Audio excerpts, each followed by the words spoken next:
It's a Danish derby for our second series of the day, and so far, Heroic have been the ones to prove their form, sealing Mirage 16-8 as they take Mad Lions map pick. Inferno is up next in this best of three, but before we get to that, I want to get the thoughts of our wonderful analyst. Potter, what did you make of Heroic coming onto map 1? You know, Heroic, they had a really good start. I mean, their CT side, it did seem like they could do no wrong. There were some actually fairly tight, close rounds where their money, it was kind of struggling there for a little bit, but it just seemed like every clutch that Heroic were faced up against, they came out on top. So that certainly started racking up the points on the board. And all of a sudden, I looked up and the score was like 8-1 or something like that. So it's definitely, I think, a really one-sided half. I do think that if Lions maybe had a couple of rounds go their way, we could have had a whole different sort of ball game here. Yeah, it's really nice that you picked up on that. Obviously, as some of the casters were saying, the money issues in the first half, they really came out to play when you saw Mad Lions winning some of those rounds. And then obviously Heroic had to scramble for some of these buys. But we sort of picked up on a couple of players before coming into this game, Tesla's being one of them. And I feel like he really proved his stuff here today. Oh yeah, I think Teslas was definitely the pick of the lot. I feel a little bad for Mad Lions because Acor really stepped up, and he's the best player in the team by far, and he was winning so many deals with AWP. Here's an interesting fact: they lose 16-8. They won, if my math is correct, they won 14 opening deals, Mad Lions. And yet they were only able to convert like 7 of them or something ridiculous, which is kind of sad, right? You have the man advantage and you kind of throw it away. And I feel like that goes to show how much it could be the comms. I don't know, but I think the comms would play a very big factor in them losing so many rounds where they have the man advantage. And also 3 clutches being lost there and being won by Heroic. It could have been a very, very close affair if you ask me. I feel like the scoreline doesn't really reflect how that game really played out. Yeah, speaking of those clutches from the Heroic side, obviously we saw Cadian stepping up hugely. There were a couple of rounds, round 21, he won a 1v2. He was going absolutely ham, but this is the one you wanted to comment about, Blair, because whilst this was going on, there was also a flank, wasn't there? Yeah, there was a flank coming in all the way. This is pretty early in the round, mind you. Cadian he wasn't missing anything. In-game leader, AWPing like a madman, hitting all those nutty flick shots. Was all the aggression from the CD side initially. They were not giving any breathing space from Mad Lions. And bear in mind, you have your opponents, you have a new player in, they're trying to fit him on the T side, working on the defaults and everything, and you have players just pushing in all around the map. It's going to make life miserable for you, and that's exactly what Heroic did to Mad Lions. Yeah, speaking of that new pickup from Mad Lions, obviously Innocent coming in. This is his first game with the team, this first tournament he's attending. What did you make of his performance? I know, Christine, you were kind of saying in the first half he wasn't looking so great, but he did kind of come back and it seemed like he was playing a lot with the team. Yeah, absolutely. And I think it just kind of inherently helps when you're on the defending side, right? There's a little bit less of moving pieces. It's all about mobility and the decisions that you make. And you saw that Innocent was finding a lot of success actually being that rotator from the B bomb side. But then you saw exactly kind of what Sudan was alluding to was the communication issues. In the very last round of this match, you saw Innocent towards that market area. He's trying to rotate out and get into the B bomb side to help his B player. And that small disconnect, that split second where that pause comes in, you can't capitalize when the Lions in that case are focusing on the spacing. So there were small moments where Innocent absolutely could have had huge rounds, but that communication, you could see that was the crux. Yeah, and obviously we sort of spoke to, the team spoke to us beforehand, before we got into this game, and we were talking about obviously they're switching their comms to be in English, so it is going to be a little bit of getting used to from that side as well. But going into Inferno, obviously this is Heroic's map pick. What do you think Mad Lions need to do? Were there any sort of glaring holes in their game plan coming into the second map? What do you think they need to work on? I didn't really see too many glaring errors. Like Potter said, there were these small little mistakes being made comms-wise, but if you look at the CD side, I liked how Innocent was running with the pack in the mid area, right? They had a 3-player setup towards mid. They were playing pretty aggressively, mind you, against Heroic, and the fact that they're trying to inculcate him into the system early on, I think it's a very good sign. Now, heading into Inferno, it's going to be comms. I mean, it sounds like a cliche. When it comes to Inferno, it's about utility usage. It's about the comms being very clear, very succinct, very on point, and that is something they might need to make up for if they want to win this. But I'm still going to go with Heroic because it is their map pick this time around. Exactly that, indeed. It's been a spicy first map here at DreamHack Open Summer. Inferno is going to be the second. Can Mad Lions make a comeback, or will Heroic take it all the way to seal it 2-0 and prove that they are the dominant force in Denmark? Find out after this.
and welcome back to the Danish derby, Mad Lions versus Heroic. And so far, Heroic has had the upper hand in the fight.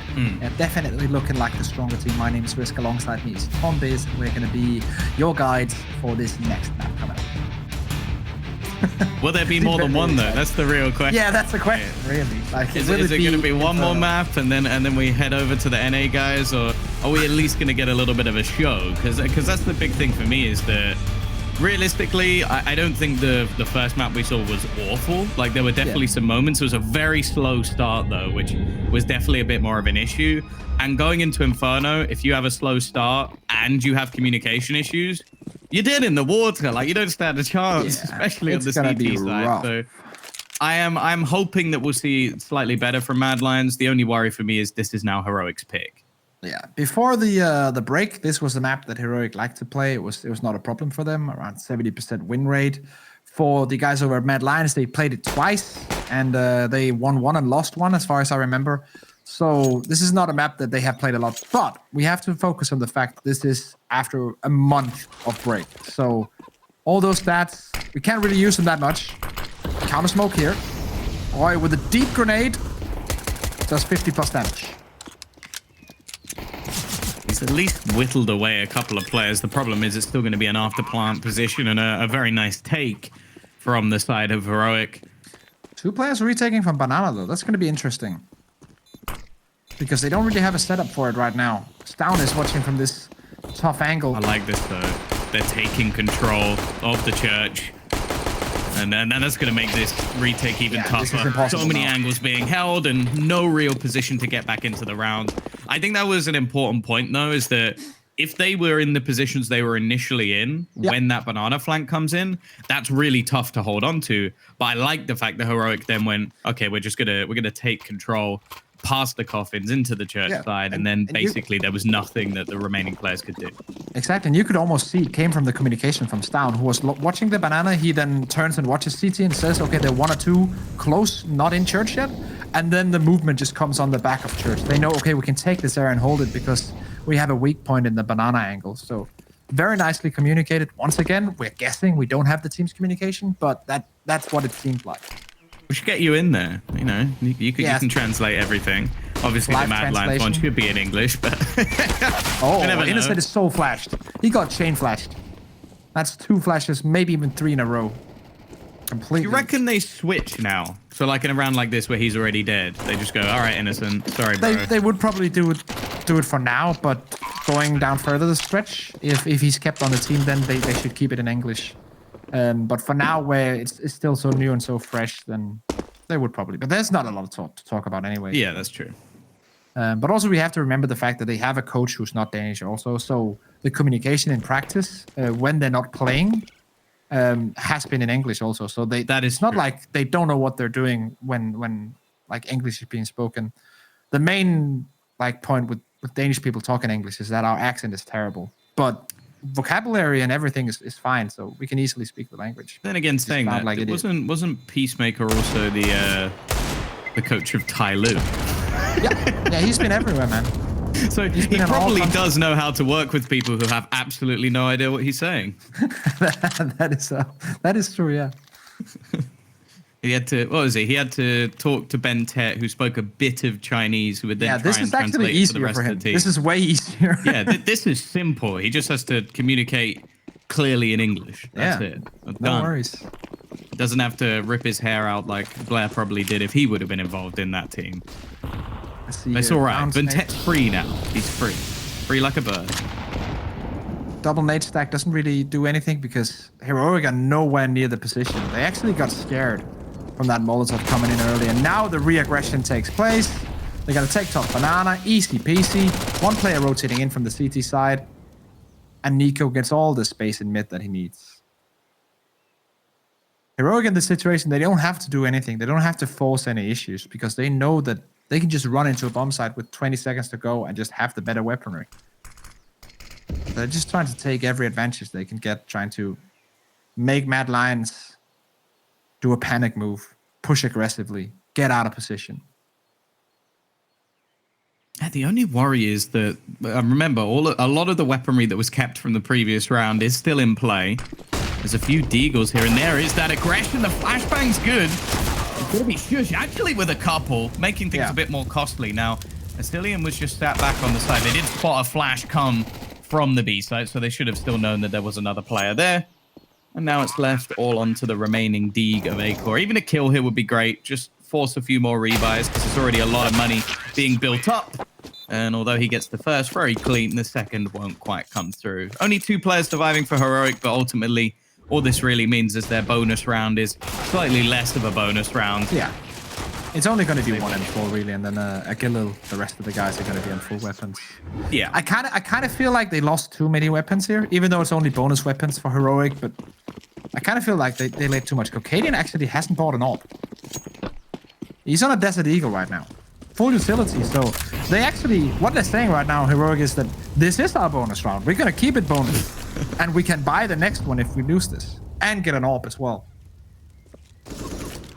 Interesting. Not sure how I feel about this. Yeah, I wouldn't say it's a good choice, but it's definitely worth trying if you feel like you are better than your opponents right now individually.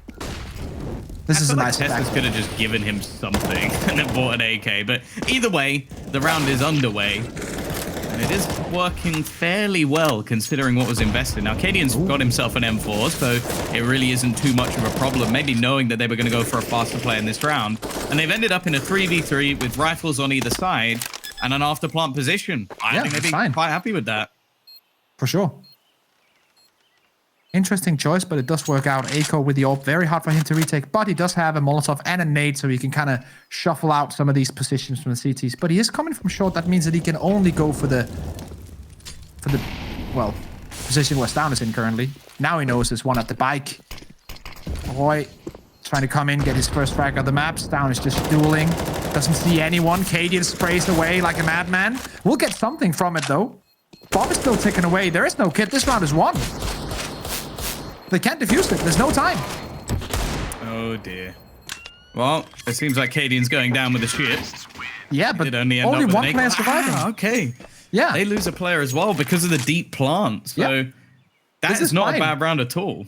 Heroic are very happy with this. They deny the economy of the CT side while actually winning in a bonus round of their own and getting the bomb down. This is perfect for them.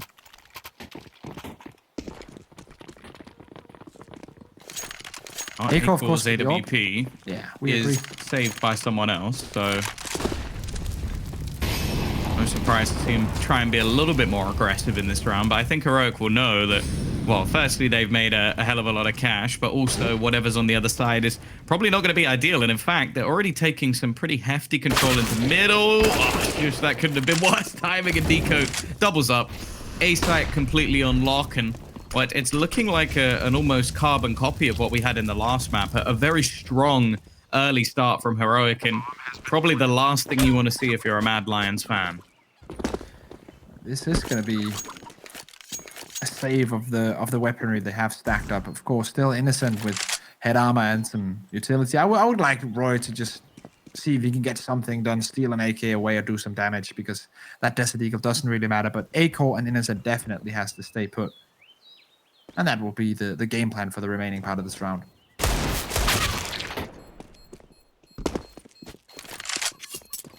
Get in with 64. Will be able to stay in the pit if he's in the far corner. If he's shielded, so that should be a problem. Yeah, the bomb's planted further forward anyway. Yeah, oh, it's so deep anyway, yeah. That's no worries then. That's always one of those funny plants where you see someone try to save on the edge of arch, which is normally fine. Yeah. And then they get killed from the bomb because it was planted deep.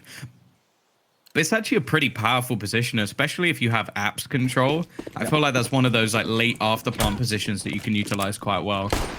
Not something that Heroic have really needed thus far, as they've won rounds off time, SMGs, and fairly aggressive plays. Here we go. First proper buy, though. Yeah, this is the buy. This is the round where Mad Lions can put their foot down. You got the best player on the team right now since Pupski has been transferred, has been sold to Astralis. Now Aiko is that star of the team. And he has to step up. He has his ult.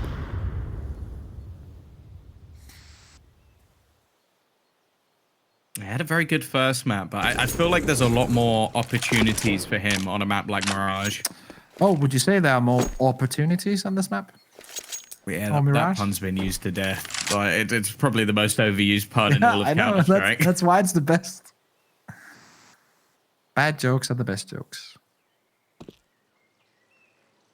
Right, just jump spotting. This is something a lot of the time you see an AWPer doing, just like set up on the angle. Instead, he's just going to be there with some spare utility to try and slow down this push, and you can already see the rotation coming back from Acre, although he is trying to delay as much as possible before he puts that smoke down. This is an interesting choice because now they're going to have like 25 seconds to execute, and Acre has a Molotov plus a nade. So this is actually an interesting one. I think Heroic might get caught on the timing here. Let's wait and see when that Molotov comes down from Acre. Or is he going to take the first shot? He's going to take the shot, then put the nade, and then the Molotov down. This should shut them out of the site. They'll have to go through this fire and lose a bunch of HP. But actually, 2 guys get through. 3 guys on the other side. It's blocked them off. I think it was slightly too deep, but the time is running out. Nico still gets the kill. Now the plant is everything, but it will come down. A 3v4 after plant, not ideal, but still workable. Especially with all of the utility for Mad Lions just being used to delay them getting into the site. They don't have anything to use now. Peek out, and everybody slaughtered at once. It's left onto Cadian and Shush in a 1 versus 1. And Cadian's going to manage to get back around the corner now. Shush is expecting his position, and he'll win the battle as well. Have time for the defusal with the kit, no problem. And it is going to be 5-1. Mad Lions onto the board once again, but it is a costly, costly round. I do love the fact that they actually, like, they're saving some utility for the last 40 seconds. Mad Lions here. I love the fact that they were able to put down the denial of space in towards the side. I didn't see the Molotov. Maybe it was too deep, but it definitely caught 3 players on the far end of Banana and 2 players pushing in so they could kind of section them off. Very nicely done, and also good timing from Roy with the smoke that he was saving for so long. He bought like 10, 15, maybe extra seconds on that. So, very nicely done. First round on the board for Mad Lions. In a 1v1 though, but still, first round on the board. Yeah, the problem with that is it does have to start to be a streak of rounds, not just an individual one, especially with 5 already on the T side. That's already not a bad half. Nice support from Innocent. Got his first kill onto the board. Make it a second as well. He will eventually burn, but... Oh, no, sorry. That's Roy, actually, who's burnt. Innocent will survive a little bit longer. And he needs to try and hold down the fort while the rotation comes in, as the rest of the team are going to push through, and he's caught. That flash from Varup was absolutely perfect. And they gained this site control once again, and this time in a little bit more of an even scenario. Very standard flash to throw. Completely caught off guard there, Innocent. He was expecting them to run through and then maybe flash later or something. I don't know.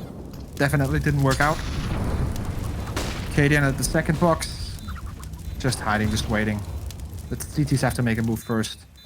Oh, and a high flash as well for Tessus. Let's see Tessus now. Actually, he missed the shot, so now it's out to Borup. There's some time left, and if Acre pre-fires with the smoke, if they spot him, they can actually make this work, but one goes down. Another one is on the bomb, and he'll make it with a few seconds to go. Ascillion with the defuse coming in. A few more seconds of holding, and that would have been a heroic round. But I kind of feel like either the high flash from Cadian was too late, or maybe Tessa's timing going into that duel was wrong. I don't know. The CTs were further forward than they actually thought they were. So I think the plan was that if they were towards the back, towards the ruins, that flashbang leaves them blind. Tessus peeks, easy kills. But because they were in front of it, the flash goes off behind them, and Tessus is just staring them in the eyes. Yeah. This round, at least, a very aggressive push down. Now, there's still money here for Heroic. They've been getting bomb plants, and they won some rounds relatively clean. Oh, wow. Okay, that's very risky. So risky by the side of Mad Lions, desperately trying to get back into the round. Now, Ascillion has at least found a kill, and Innocent going for an all-out play. It's actually 2 kills, but only one of them is attributed to him, as Stown kills off Cadian and leaves us in a 2v2. We've had a few different scenarios like this. This is interesting, Tom, because the bomb is on Banana, and Stown is going for the kill instead, and Nico is on the opposite side of the map. Now Mad Lions, what do they think is going on now? Because they just got a kill on one guy into church, but There was no bomb. So now Astillion is probably thinking, okay, he's taken the bomb, he's probably gone the other way around. But he is positioning himself in CT spawn, which is the right call at this point. Timing is going to be for Nico. 16 HP and so much utility left. He can smoke CT. He can hold from Palace. He actually gets the AWP. He's not going to use any of the utility. He's just going to hold the angle. So aggressive. And that works out. That's no problem. Oh, these are the rounds that we sort of talk about. A very calm and collected player, and well, not normally the person we attribute to being the star, but 9-4 at the moment for Nico. More importantly, we sort of spoke about how Mad Lions need to be stringing rounds together, and although they've been getting the victories, they've been close. 2 players in the last round, 1 in the round before, and because of that, well, we get this sort of dicey buy. Now, I love a Mag 7, so I'm not going to complain, but for the competitiveness of the map, I hope the next round's slightly better. Deep Molotov onto short. And the teammates just, yeah, I like this little pre-fire. They know they're up against a very, very low economy round. So just pre-fire all the angles. Make sure that no one's going to trick you. Oh, actually, taking Shush down with the wall bang to 60 HP. Once again, attention to detail for Heroic at this point.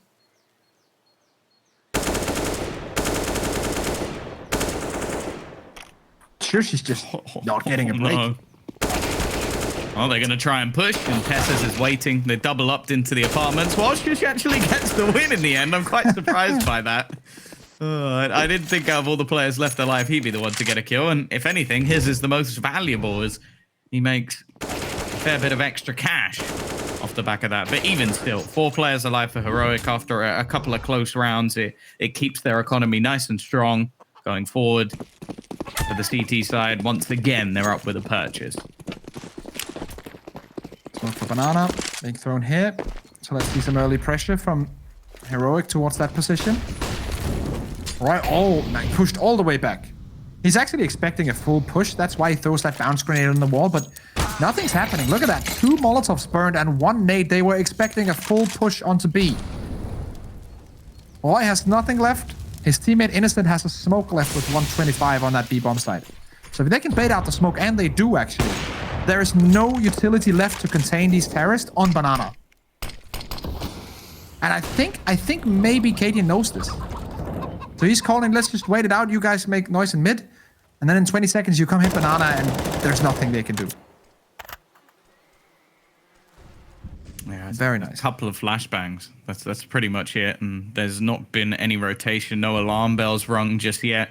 And they're going to have plenty of time as well. Cadian looking into the side, but they're actually both on the CT side. One boosted up as they look to dry peek in. A free kill onto the first, but they still don't check the boost. A clear out not happening. A break gets away with 2. More than expected. Still nothing to hold on to the cross. And now Cadian left 1v3. They should have gotten more out of that, but still it's possible. Cadian has a Molotov. He's scoping in just before he hits Church, so he doesn't make any noise. So he's trying to get the first kill here for someone pushing in and then rotating off to hold a close range angle with the AWP. But will he get a challenge? Yes, and he hits the shot. Molotov onto Banana. Spots another one. Did he hear the footsteps behind him? Searches for the 4th. And he finds that position. 1v1 now. No scope, Cadian. Another one, flashbang into the air. Cadian, can he make it happen? Acor comes in with the USB, but he couldn't find the bomb. He was completely flashed and doesn't have any kit. Cadian will win that. That no-scope was absolute filth as well. The flick onto the remaining player. Such a sick round from Cadian, and these are the flashy plays we talk about. Both players moving at such high speed as he hits them. That's just pure reactions, nothing else. What a round. For both sides, I actually feel like Mad Lions, they did very well coming into that, coming into the retake, and also in general of just holding off the T side, getting kills. But Cadian in the clutch was just better than anyone. Anyone on the server there. No one could do anything against him. Nice shot from Acor through the wall.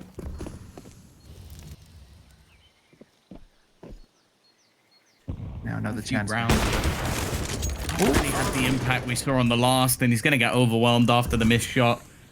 The only defender of this A site, and it is now open for business. We're going to see all the utility expended anyway, just to make sure it's carefully cleared. Ultimately, this is looking like a 9th. 9-2 might be the potential. CT side of Mad Lions trying to get something with this round, seeing if they can do some kind of damage, grab a weapon or two. Since they have enough money to buy next round, yes, they could save their small armors and utility and something, but the players without an AK picked up should definitely see if they can get an exit kill here. And they are trying that. Smoke from Shush trying to bait out any duels. You see the nade in. Yeah. I don't think it's going to play enough of a part because of where the Dosia nade. Here we go. Bomb is. But they might be able to kill off at least Barat. Yep, there you go. That's one. And I think Tessus will be fine. It's deep enough of a plant, as I said. If that was the standard default plant, he's dead, and probably so is half the team. But at least they take down one. It's something a little bit extra. They pick up a gun as well, which is not too bad. Obviously, we saw earlier in the round Heroic making sure that they juggle away the AWP because they don't want that to be given over for free. So you'll still see a few pieces missing on the other side in terms of extra utility. But it's a pretty damn good buy coming up for Mad Lions.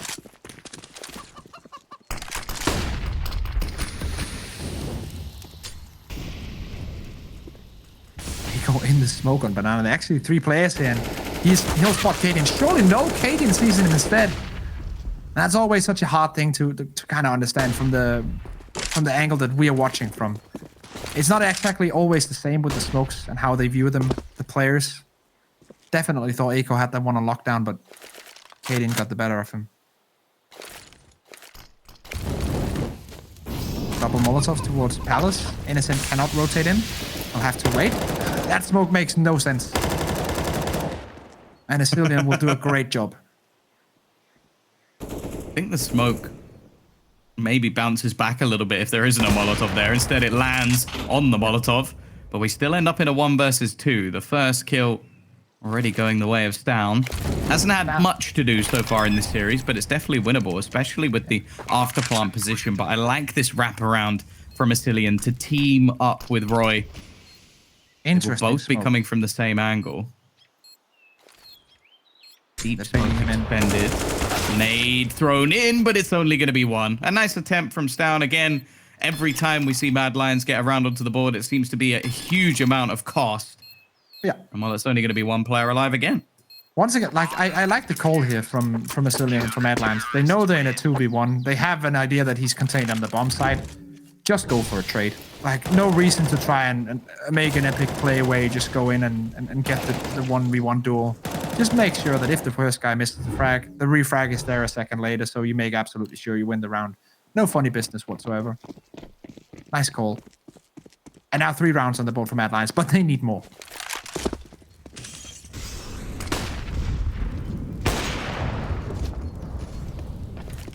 Once again, we're not going to see too much from the early AWP. They have also done some damage to Heroic's economy over the last few rounds. A couple of SMGs, but on a map like Inferno, you can definitely shut the distance. Down, however, has been catching nades for days. Only 18 HP, and yeah, I think it's a wise decision to swap that gun over to Nico, give him a bit more of an opportunity to do some Keep your damage. eyes peeled.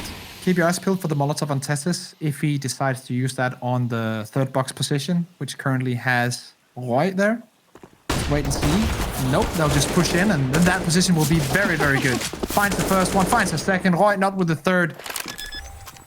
And the Molotov will be kept in the hands of Tessus. Smoke will dissolve in CT spawn, but Stown is on the other end of the map. Maybe just trying to deny saved weapons or something, but it's a 2v2, but Mad Lions are not going to go for this. They have a kid on Shush, but they shouldn't go for it, I feel like, with so little time. Yeah, that's a shame. Like, you have to feel like if they'd maybe started rotating a little bit earlier, not realizing how much damage had been done, this could have been a winnable round. Instead, as you said, it's just too far gone at this point, and while the low Tessus is probably going to breathe a sigh of relief, but it's double digits. Like, it has to be said, we've sort of been talking about this as almost a back and forth, a bit of a battle, but realistically, this is a masterclass on the T side from Heroic. 10 rounds. they're playing fantastically well. It doesn't seem like, again, there's much of a weak link within the server.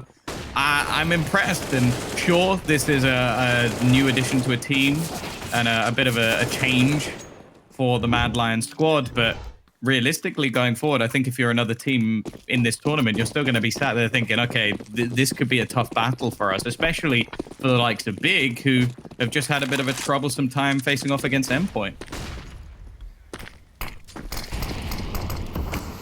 Kaden with the AWP on Banana. Trying to deny any aggressive peeks from the CT side. I'm number 14 this one, and if Mad Lions cannot get this one to go, their economy is not going to be good. Yes, they have a big loss bonus, but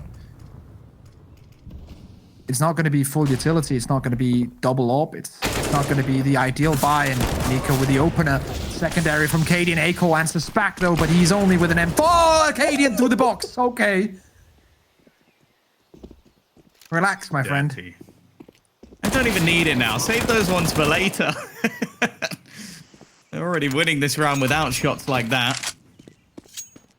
Is this really going to be another save? Yep. I'll be honest. They don't have money. Yeah, but at this point, is it worth it? Like, you're basically going, our best option now is an 11-4 CT half. Like, I just don't believe that you're going to be able to do enough anyway. And that's if you win the round. You gotta believe. I don't. That's the problem. They're not from the UK. I don't have to have blind faith. That's fair enough. That's fair enough. But yeah, it is a really tough call to make in this situation. And it's probably either, well, I don't actually know how communications-wise it works. I guess they have coach communication throughout the entire round. But it might be a decision made by a Asilian or Peacemaker in this scenario, as we just enjoy that secondary flick from Cadian. But it is a tough one to call because 2v3, no Molotovs, or maybe one Molotov, kits on both players. Like it's not impossible, but it's improbable to win it. Yeah, I definitely agree. I think it just comes to a point where you have to go, okay, we need to start taking a few risks because otherwise, well, we're looking at a 12-3 half realistically.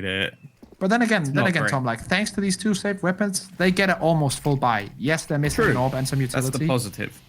But they get 5 rifles and some utility and 4 kits, which is a bit of an overstatement.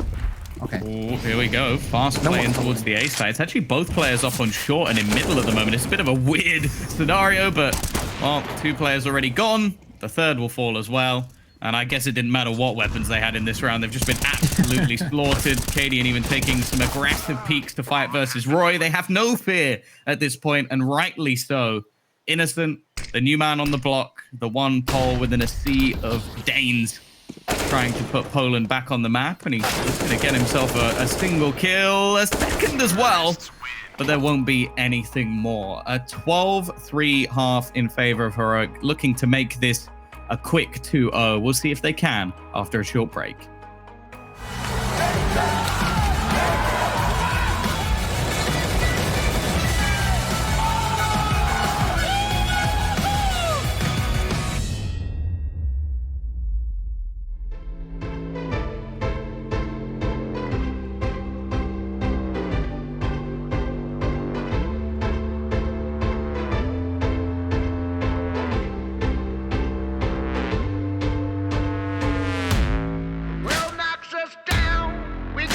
A revolution is on the way.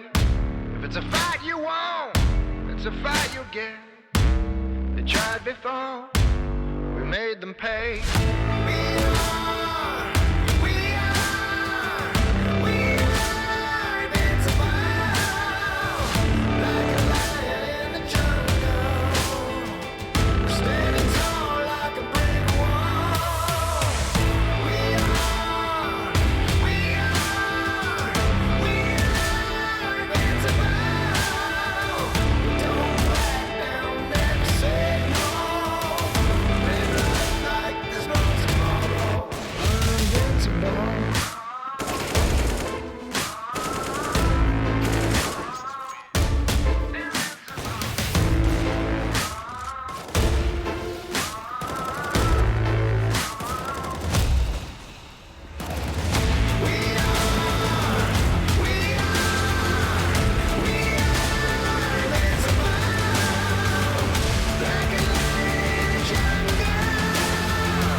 invincible.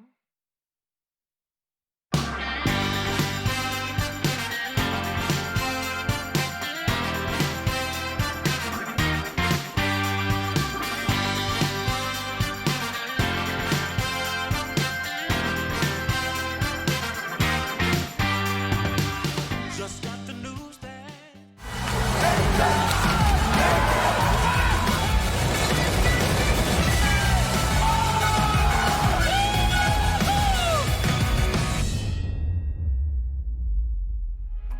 Welcome back to DE Inferno, where Heroic are currently showcasing a masterclass in how to play this map. Definitely on the T side, securing themselves 12 rounds. And now with, well, let's say a pistol and a nice little buy-up, they're going to win this map and therefore this game. Let's wait and see if that will happen or Mad Lions will come back. They're currently fighting for who will be the next team scouted by Astralis. We'll be going forward to see who is stolen next, but this is a weird pistol. They've gone all the way down mid and gone, wait, how have we got back up banana again? What's going on here? Realizing that it must be a second mid push. Okay, Testis is in a good position here, I feel like. If he just holds his position, he can both like be here outside the ball area and he could actually have gone behind the T players, but they're just freezing right now. So standing their ground, standing in the positions they have, and waiting for the execute to come in. Asilian has a smoke, same does Aiko, so definitely want to get those two down. Maybe one outside of apartments and one towards the small pit. Kaden does find the first one. It's actually going to be a long smoke and then a small pit smoke, so let's see how this works out. Kaden still taking fights. Innocent with a double entry. Innocent might be able to come in with one more, but it will be Aiko and Roy both with one. It's down now in a 1v3. Post-plant Molotov on Aiko. Spotted Innocent out. Fight he doesn't really need to take, but finding out a lot of information. Pop flash will come in, but it won't do anything. And well, there's enough time for Stown to get past the Molotov, in fact, but Aiko's there to close it out. A decent pistol from Mad Lions, especially pushing into the stack site and adapting after losing so much map control. There will at least be a fourth for them and a lifeline. Nicely done. It took a while for them to get there, but they got to the bomb site in the end. And double from Innocent, double from Aiko. And Heroic straight timeout out of this one because, well, they haven't used any yet. And they haven't been pressured yet. And this is a round where they could throw kind of a wrench in the gears of Mad Lions if they do something spectacular here. And Nico's already signaled that he wants to go for a play. He wants to go for the Deagle armor utility buy. We might also see a scout here at some point. See Kaden also pretty good with it. What's the play, Heroic? What's the idea here? Kaden saving money, everyone else buying down. So it's going to be Deagles. Deagles, nades, and utility, and Nico taking a stab in the back. That always sucks. But hey. Takes everything for the team. Even a stab in the back. Kaden swings out middle, spots no one, which confirms that it's either going to be a banana play or second mid play. And currently 4 players towards the banana. Well, this is interesting as well because Mad Lions have gone away from what I would call the norm on this map and actually gone heavily in for the rifles. Normally you see more SMGs and more utility, and they've gone for the Galils and AKs, but it seemingly is working. Taking those fights, maybe expecting a bit more aggression than what we'd normally tend to see. They've still got to be careful though, because there's one man lurking in the back. It's going to be Testes with the Deeg. It's only one. And Cadian left 1v4. Again, with the amount of rifles that have been invested, even making things costly, would be great for his squad, but realistically, not much chance for a win. No, definitely not. Yeah, Cadian, that doesn't work when you don't have a crowd, mate. What do you mean? He's looking at the virtual crowd that we. I don't think I can yell as loud so he can hear me in Copenhagen. I will try, but I don't think that's. Aren't you like neighbors or something? All Danish people live in the same place? No, we don't, sadly. Ah. That would have been nice though. I thought there was only like 45 Danish people and they all play Counter-Strike. Yeah, That's pretty much it. You're only off by like 5.5 million. So quick maths. Close enough. Which is basically what I guess like lives in Kiev alone. So we're not a I big am not going to country, pretend Tom. to know those numbers. We're not a big country. Have a look.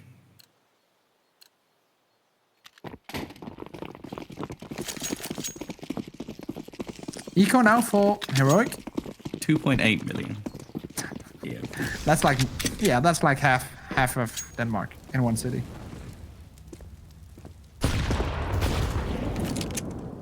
And yet you somehow managed to take most of the cold wind and all put it into Denmark. Very nice. Love me some cold wind and rain. I bet you'd like some now, to be honest.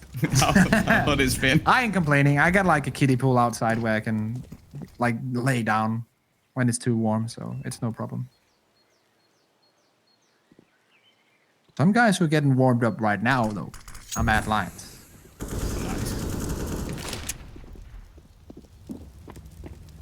It's down here. Probably won't be able to get anything done, but let's wait and see if you can trick someone.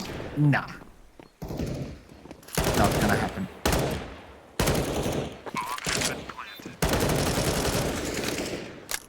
Mad Lions on the brink of their 6th round, but on the other side of things, the money that we can see on Heroic will give them a great buy in this next coming round. Cadian will have an AWP, everyone will have full utility. If they can just maybe deny a few weapons here, that would be great for them. And they will. No kit, so there's no defuse going to come in, but yeah, this is interesting. Actually, the Molotov forces them away, but they're spending so much money. Like, there's so many weapons denied. Just will he be able to pick up an AK? He'll actually run. Oh, he finds an AK, finally. But only one weapon saved. That is very expensive for Mad Lions.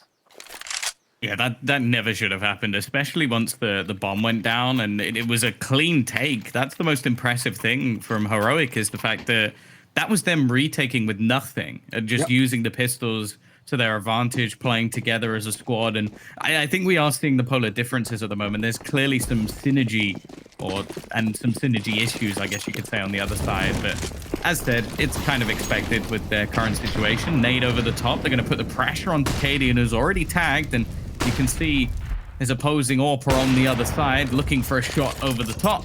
And in fact, a couple of counter nades are actually going to dunk straight onto Innocent, but it does come with the trade. Down with the AWP. 10 HP makes sense. Remaining 3 Heroic players, of course, with M4s. Still some utility remaining.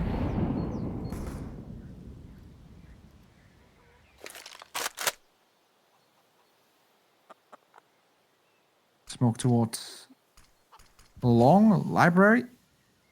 And now Mad Lions will try to execute in towards this A-bomb site that has currently Nico, Tessus, and Cadian ready and waiting. Checking every angle, and now they have to check this position. Cadian is actually crouched in, but will he go for the spray or will he stay? He actually stays put, so he can just come in with the backstab. And the timing is perfect. Cadian, though, will not get the chance. And this should be the round for Mad Lions now. Round number 7. Yeah, I think he looked the wrong way. I think that's all it was. Maybe expecting some sort of flash to come through as well, but whatever it was, it didn't quite go his way. And it's going to be a 7th now on the board for the T side. So again, we're seeing like similar things to what we saw in the last map. A dominating half out from Heroic, and then at least a strong start into the next one. The problem is, I'm just sitting here with the feeling that it's going to be like a fake comeback, if anything. Like they'll do a bit of damage, they'll like bring themselves up a few rounds, and then eventually we're just going to see Heroic come back to form. Let's wait and see if that prediction will come true. Stown will save the AWP and bring it into the next round, and the T side will also gain a big plus in the economy department. No worries there. But right now the money is looking tight for Heroic, so probably see some pistols being purchased here and then a full buy in the next coming round. It's actually going to be a tactical timeout. I don't mind this. Just taking some time to talk this over because technically they could get a buy going here. They could run some MP9s and FAMASs, but it's a tough call to make. Luckily, they have Cadian and Hunden to kind of decide on this. Some of the best minds in Danish CS, and they decide to go for the Force here. I'm quite surprised actually. Like it's not an awful buy, especially with the amount of utility they have. But just because they're in so far in the lead, I thought they might take a little bit more of a breather. But clearly want to get back on the right foot sooner. But then maybe, again, Tom, save their round difference a bit. I would, in any scenario, take the advice of Cadian and Hunden over the advice of me and you. Let's be real. If they think this is the best choice, I'll go with that. What if it's about something like, I don't know, making your head look nice and shiny? Oh, what about then? What about then? Riz? Definitely Hunden. Have you seen his curls? They are nice and shiny. His hair, not his head. Well, it's on his head. And maybe Cadian will turn this whole thing on its head very soon with an AWP. Molotov forces Shush away. The first frag has gone and come from Cadian onto Roy. Rotating now, and once again a 3-2 split onto this B bomb side, but this is very aggressive from Cadian. Is he ready for number 2? Yes, Innocent. Double entry. What a play from him. And he's very cautious to this left side angle because he knows that's probably where Stown is going to be, so Innocent could get a triple entry, but he probably will be denied. The Molotovs and nades will take Stown out instead. Holding some time here, Stown, but surely he cannot survive.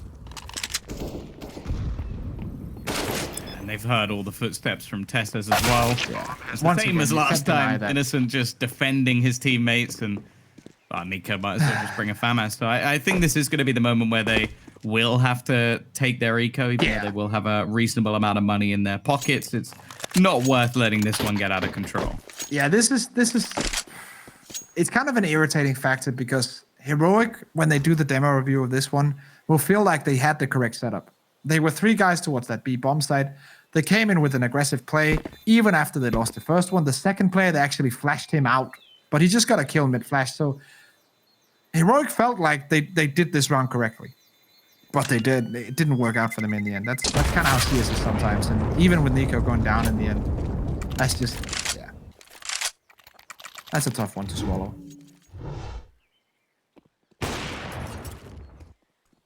Look at this. First entry, secondary. Flash timing is perfect, but Orb is just caught off guard. Great round from Innocent.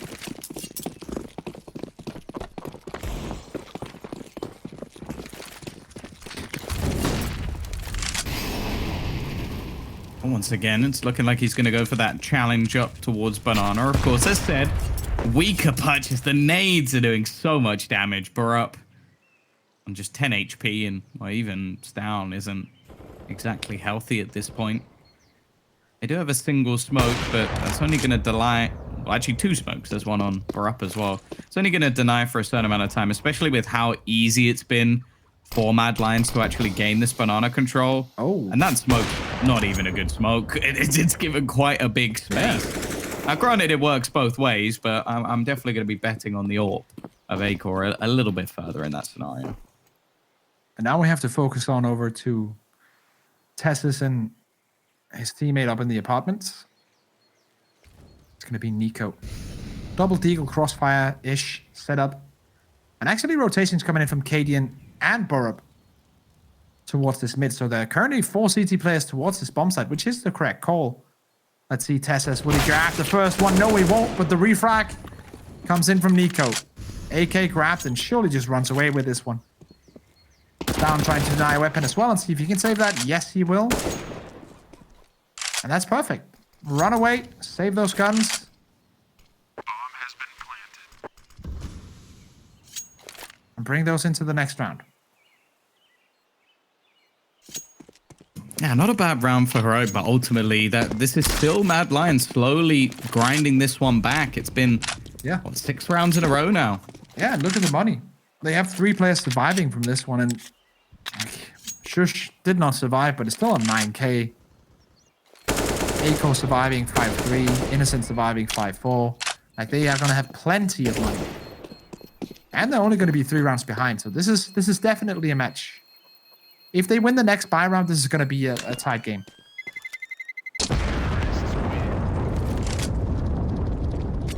There's not really any excuses when it comes to economy going into this one, that's for sure. Cadian will have his AWP. There's plenty of money, especially alongside those two save weapons to get extra utility. As you said, though, Mad Lions are pretty much set. I feel like they'd basically have to lose the game to run out of money at this point. Unless maybe there's a few like very clean wins with no bomb plants, but I'm not sure I'm too much of a believer in that. Again, we're going to see this early challenge for Banana, and oh wow, he just goes balls to the wall, straight down. He's going to find the spray through, and this is the adaptation that Heroic have decided to make. Okay, you want to fight us for Banana? Well, we're going to go just that little bit further than you have to take full control. They do take a lot of damage in return, but even the nades they're fine. Connected onto Innocent and Aiko are fantastic. They're fine with this trade. That's absolutely no worries. They know that they've done some damage onto a secondary player, as well as getting the kill onto a Cillian. So yes, Tessus is low, but that's not really too big of a problem. Once again, doing this split where they actually technically do a 1-1-3 split with one player who can rotate very quickly. All that the player in highway or speedway, whatever you want to call it, is he can rotate whenever there's a piece of utility pop towards B. Then he's going to rotate and then play a 2-3 split. But until he hears that utility, he can actually shut down or hold the angle towards Arch. And now more into a standard 2-3 split with Arch player being able to rotate CT in 4 or 5 seconds. Smoke lands down, Borup. Ready and waiting. 1, 2, maybe even 3 for Borup. That's perfect. Aiko. 1v4. That should be the round. Molotov landing in the smoke as well is only going to make things work for him. And it is Cadian to end it all. Really nice round from Borup. Someone who we haven't really had to talk about too much. I think that was something that you mentioned in the first map, was he was someone who you wanted to see, I guess, the best from within this team, and maybe the one question mark. But if they're those sort of rounds, I don't think anybody's going to be complaining in the Heroic camp.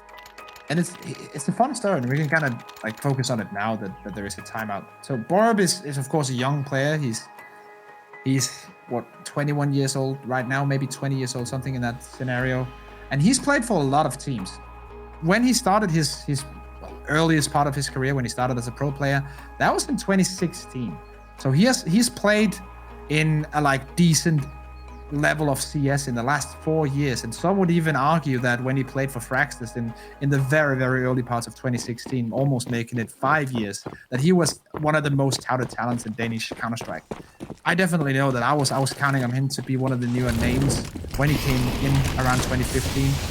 But he hasn't shown that yet. Yes, he's a good player. Yes, he's on a top 20 team.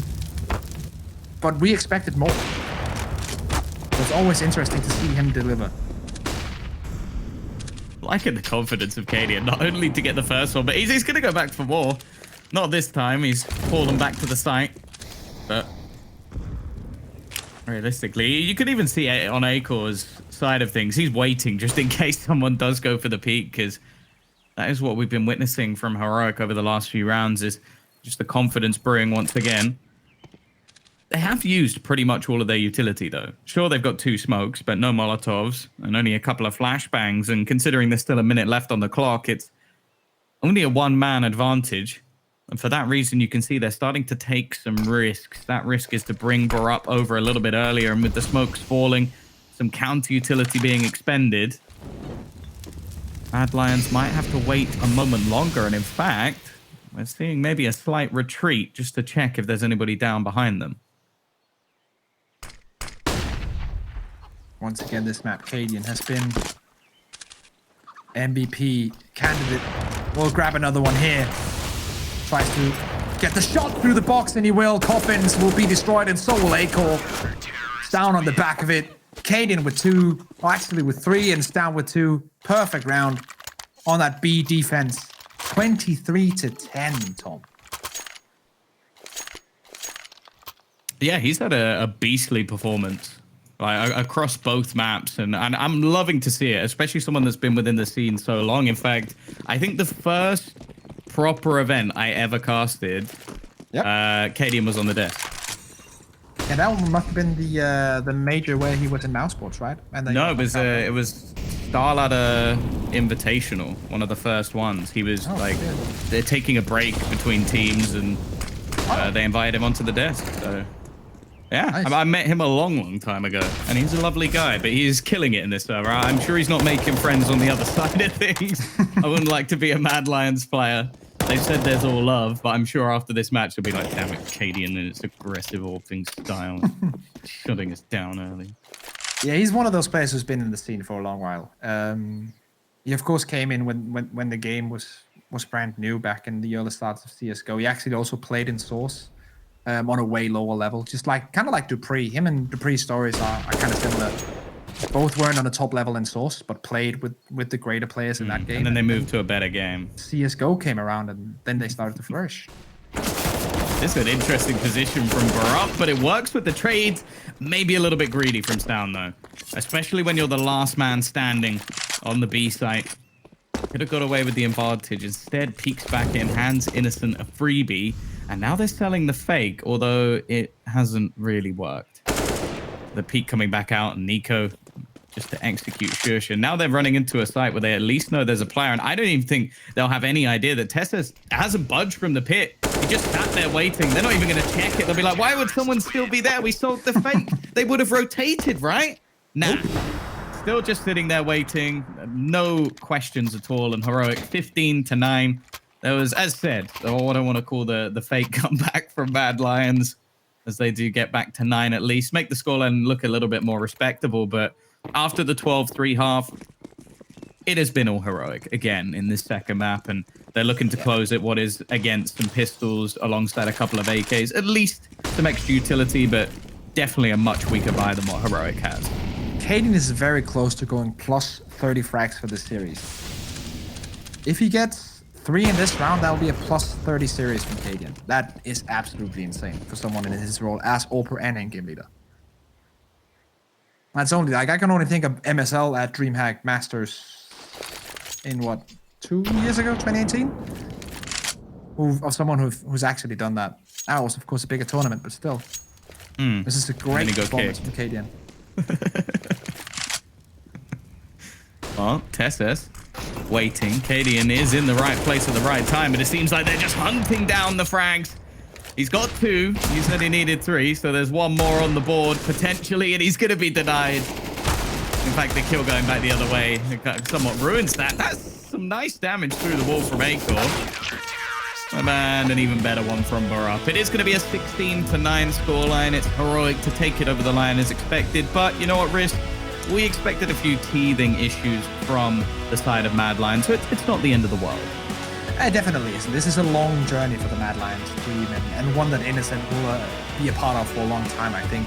At least for this season coming in 2020 is always going to be a weird year for everyone. So Mad Lions, they're testing things out, and this is no time to judge them on that. Let's wait like 3 to 6 months and see what happens. And what we can see is that now we've seen this Heroic lineup for 6 months now. Yes, there's been a break, but they are looking spectacular. Yeah, for sure. And I'm guessing the desk will probably share the same sentiments. We'll see what they have to say after a short break.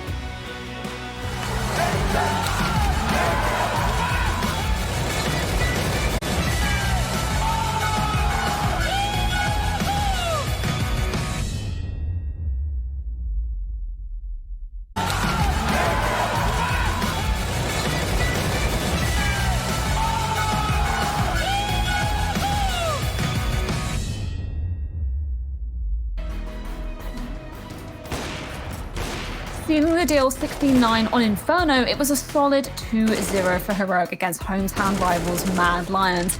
A stellar start for them at DreamHack Open Summer as every player looked to step up to the plate. Guys, we all predicted Heroic to take it, but Potter, was there anything that particularly impressed you with their showing today? Yeah, I mean, it's got to be Stavin, right? Stan. I mean, just even on T side, when they had that dominant 12-3 first half, I thought, man, Stan is just, he's putting the team on his back. And it wasn't so much the kills that he was getting, but it was his prowess towards that banana. every single round, he was able to get the full banana control, and that enabled Cadian to just come up with really creative, clever calls. We saw contact B plays, bullying towards that B. Then we saw that waterfall palace play where they almost had the A bomb site just for free. So it was really good calling from Cadian's side, but Ston, even going over to his CT side, it was the banana control coming from him that enabled Heroic to just really close out this match. So I gotta say, Ston, he was the MVP for this match for me. Yeah, 100%. I mean, that T side looks so dominant from them. Switching over onto CT though, it seemed like they just have a few more issues thrown at them from the Mad Lions side. I feel like it might have been round 21 where they started to sort of get that momentum back up going though. Do you feel like Heroic were doing anything in particular to sort of close out the game? I feel like that one round where they just rushed on Banana and they kind of like Potter mentioned, they just kind of bullied them, right, to get that kill, and then bore up the 3K spray down on the B bomb site, closing that round out. And after that, they didn't really seem to struggle. They woke up. I want to just point out one thing. Cadian has been absolutely insane, but I just want to point this round out first, right? Look at his aggression. Just hold W gang, just pushing in, not stopping. Aggressing, getting the kill on the Sicilian. The nade as well did quite a bit of damage on A-Core, and then this whole from Borup. It was still coming down to individual plays, but all things considered, I feel like that round was a turning point for Heroic to close that match out. But Mad Lions, I like what they were doing there. They weren't letting Innocent just sit by and play passive. He was in the midst of all the action. So I'm not going to read too much into this game. I think we all expected Heroic to win this one, but I also like the fact that Mad Lions showed some fight. Yeah, 100%. And it's really good that you picked up on Innocent there, obviously the new man in this roster. And I believe he actually top fragged for the side as well. So it feels like already he's kind of fitting in. Potter, I know you mentioned that with Bubsky's role, instead of him passing, Innocent can kind of fit quite nicely into that. And we've already seen some signs of him doing that. Definitely so. And we even saw it on this Inferno. They even busted out a contact play. It was a little bit different than Heroic's approach, but it was just Innocent just using his pure skill to get those three opening kills towards that B. So he had those spectacular rounds, even thinking back on Mirage. There was a jumping over the smoke play towards that palace. So I think Innocent has some good looks and certainly a good opening series for him in his debut on this squad. Do you feel like Mad Lions, on that T side of Inferno, do you feel like they were doing anything kind of differently to what we saw on the first map? Because I feel like the first map was a little bit more of a whitewash for them. Yeah, I feel like it's also like, CD side, how many rounds did they win initially on that second half? I think 5-6 rounds in a row. And you got to bear in mind, like, they kept breaking the money, right? The money was not looking like in a good place. They did a lot of good right things, but just... Cadian, I feel like he was the difference maker. He had 25 kills in that map, top fragging by far, the only player to get over 20 kills in that map. He had 50 kills in 2 maps, in-game leading at the same time. I think that AWP was so instrumental in winning so many clutch moments as well. But yeah, for Mad Lions, I'm going to give them credit for trying to at least push Heroic there and heading into their next matchup against... wait, someone's at the door. Well, speaking of the devil, and I think he may appear, I believe, we do have Cadian, of course we do, on the line for an interview. Massive congratulations to you guys. I'm sure you're very happy after that win. I wanted to speak to you a little bit more about your practice coming into the tournament as well, because we saw an interview with you earlier. We were saying, taking it quite slowly, chilling out, not putting too much pressure on yourself. Do you think that helped? For sure. I mean, also we played against an opponent today, which, I mean, no matter what kind of practice they did, they wouldn't have the same stability and structure as us because it just changed the player, and a very important one. But I think for us, I mean, coming back from this player break, it was important to just take one day at a time and kind of acknowledge that we're not going to be at our top level after 1 month of not playing CS on day 1 or week 1. And that kind of helps the mentality throughout the team. So yeah, I think we handled it pretty well with the break, and we'll just take one game at a time now. Well, I mean, you're saying that you didn't expect, to have the dominant form, but you yourself, you actually came out looking so dominant on both of the maps. Can you kind of talk to me about how you were feeling about your own performance there? I mean, what do you mean, Freya? Christine just said that Stavin was the MVP of this game. I mean, I don't know what I need to do to outclass Stavin. If this is not enough, I'll never outclass this guy. Listen, he's had a lot of crazy games where I've been in the shadow, but this game, I was the one outshadowing Stavin. I just want to point that out to Christine. In terms of... You're not wrong. You're not wrong. Good. We can agree on that then, Christine. That's good. I mean, to be honest, in practice, I think I have been... probably the one who's been missing the most shots and not really feeling the rhythm and the tempo of the game. So it was a little bit surprising for me actually to have such a good best of 3 series. We in practice, like as a team, we've been playing very well, but me individually, I mean, I've been fine, but nothing to write home about. I've been kind of a little bit I guess it's gonna come over time. So it felt good to have such a strong best of 3 because I really want to cement that we're better than Mad Lions and that we're potentially the best Danish team. Can't really argue with that right now looking at performance. I just want to ask you one thing though, like I'm assuming obviously that you have played with Mad Lions quite a bit in practice games and whatnot in the past. What was different, did you feel, in the way they were approaching these 2 maps, especially with Innocent coming in? Actually, funnily, surprisingly enough, we haven't practiced against them nearly at all. Like since they joined Mad Lions, we played them like once or twice in the beginning when they had Hunten, but we never played them with Asilion. Not even in practice, I think. So we didn't really know that much about them coming in. Hunten is still on vacation somewhere on a Danish island, so our preparation was also minimal for this game. So yeah, I can't really say too much about like the mental kind of game against them because there isn't too much yet. Okay. Kadian, my question is pretty simple. There was a round in that first half on Inferno that you only had a Deagle. It was the first gun round. I need to know, was that calculated or did you forget to buy? I was like, I called a strat, which was kind of risky. And we were starting on a good momentum. And we had like a Galil and a Mac-10 and so on. And I was like, I didn't really feel like with the strat that I wanted to call that it made any sense for me to have an AWP. And I guess I could have an AK, but I felt like there would be a good chance that I would either die in trying to fulfill the mission and support my team, or B, pick up someone's gun on the way there. So it was how to say that? It was on purpose, you know, like I felt like it would make more sense for us. Yeah. You had 10K at the end after the round, so it absolutely paid off. I needed to know whether it was calculated or not, so I'm glad to hear that it paid off. We did? No, yeah, no. Okay. You won. Well, I think I'm going to preface this as the most important question out of the entire interview. Kadian, how often did you use that air horn in that game? I used it 0 times actually. I'm kind of sad that it ended up being revealed. No. I wanted to use it like if we really needed it and it needed to be a surprise for my team, but not to be harsh on Mad Lions or anything. But I didn't really feel like this game was close. So maybe against Big Clan it's going to be more useful. But now the world knows. You know, it's I ruined my secret. Now. You want to hear it once? Yeah, go for it. Oh God, my neighbors is gonna hate me. It's okay. It's really loud. The celebration noise from you there, Kadian. Thank you so much for joining us. Massive congratulations on that win once again. Thank you. Always fabulous to speak to Kadian after his game. And it's been a huge start to DreamHack Open Summer. We still have more incredible games yet to come. We're going to be jumping over to the other side of the pond as we delve into our NA division here at DreamHack. Make sure you join us shortly after this break.